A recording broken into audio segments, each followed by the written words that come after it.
Bismillahirrahmanirrahim. Assalamualaikum warahmatullahi wabarakatuh. Ikhwatal iman, a'azakumullah. Innal hamdalillah wassalatu wassalamu ala Rasulillah. Bersyukur kepada Allah dengan mengucap alhamdulillahirabbil alamin.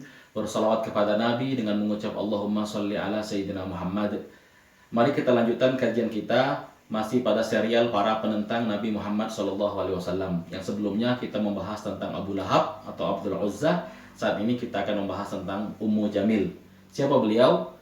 Nama asli beliau adalah Arwah bintu Harab bin Umayyah bin Abdisyam bin Abdi Manaf.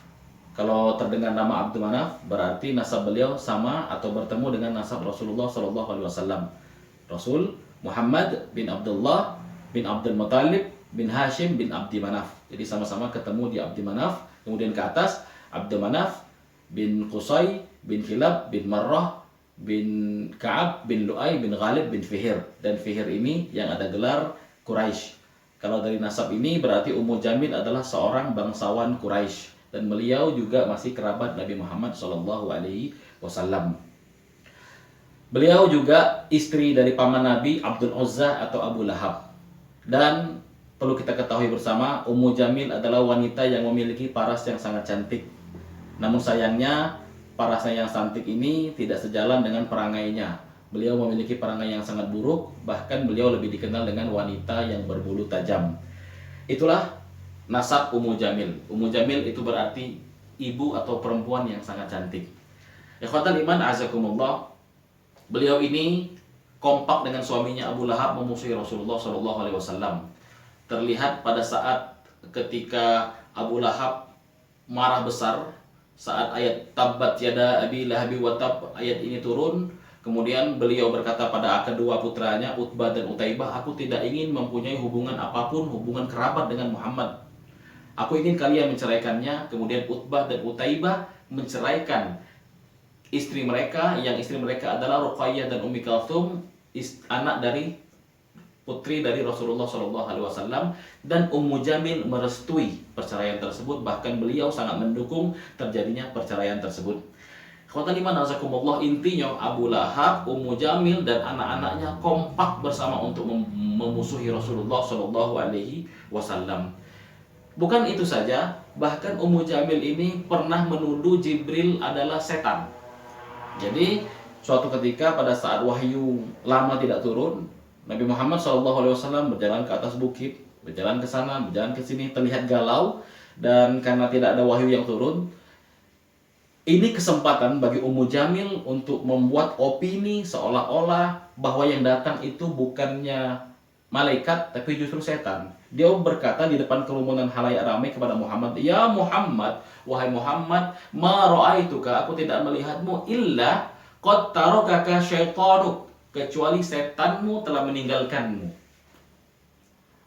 Yang di kemudian hari kemudian turunlah ayat Ad-duha wal-laili idza saja ma wadda'aka rabbuka wa ma qala. Allah menghibur Muhammad dan berkata pada Nabi Muhammad, wahai Muhammad, sesungguhnya kami tidak meninggalkanmu. Ma wadda'aka rabbuka wa ma qala.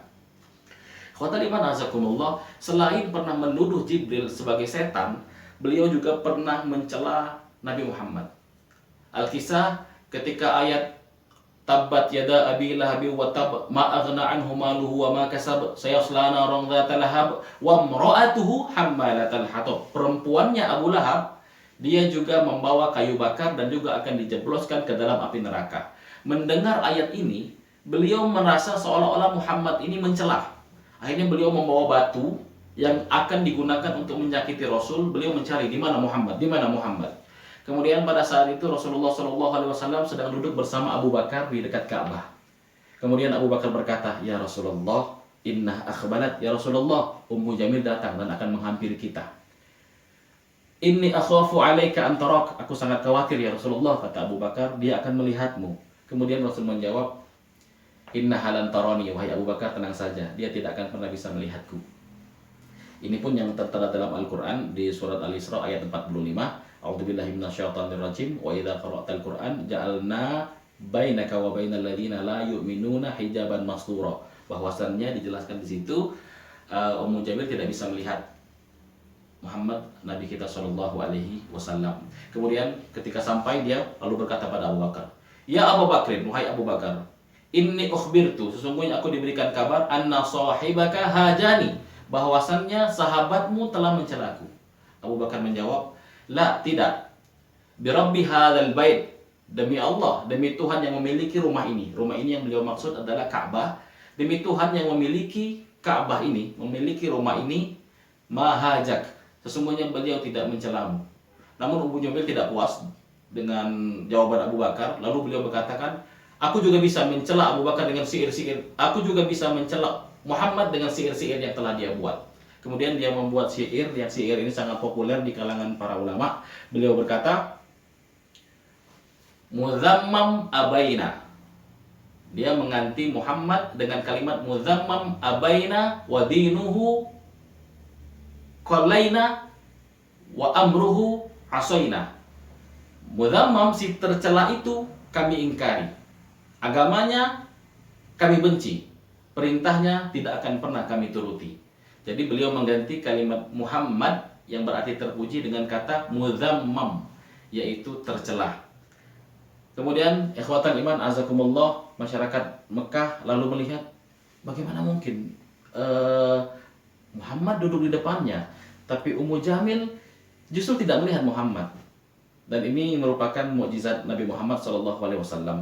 Ikhwatal iman azakumullah, Ummu Jamil dalam Al-Quran juga disebutkan, tadi sudah kami sebutkan, hammalatal hatab, yang membawa kayu bakar. Ada 3 pendapat dari ulama tafsir mengenai ayat ini, hammalatal hatab, membawa kayu bakar. Yang pertama, si Ummu Jamil ini nantinya akan membawakan kayu bakar untuk membakar suaminya di neraka, yaitu Abu Lahab akan dibawakan kayu bakar oleh Ummu Jamil ini. Pendapat kedua, Ummu Jamil ini memang biasa membawa kayu bakar, yang kayu bakar berduri yang selalu ditaruh di jalan yang sering dilalui oleh Rasulullah. Tujuannya supaya dia ingin mencelakai Rasulullah. Dan pendapat yang ketiga, ini yang dikuatkan oleh Ibnu Jarir. Beliau mengatakan dalam tafsirnya, yang dimaksud dengan hammalatul hatab, membawa kayu bakar, adalah beliau selalu menyalakan api permusuhan di antara manusia. Ngomong di sana lain, ngomong di sini lain. Kalau bahasa kita raiduo.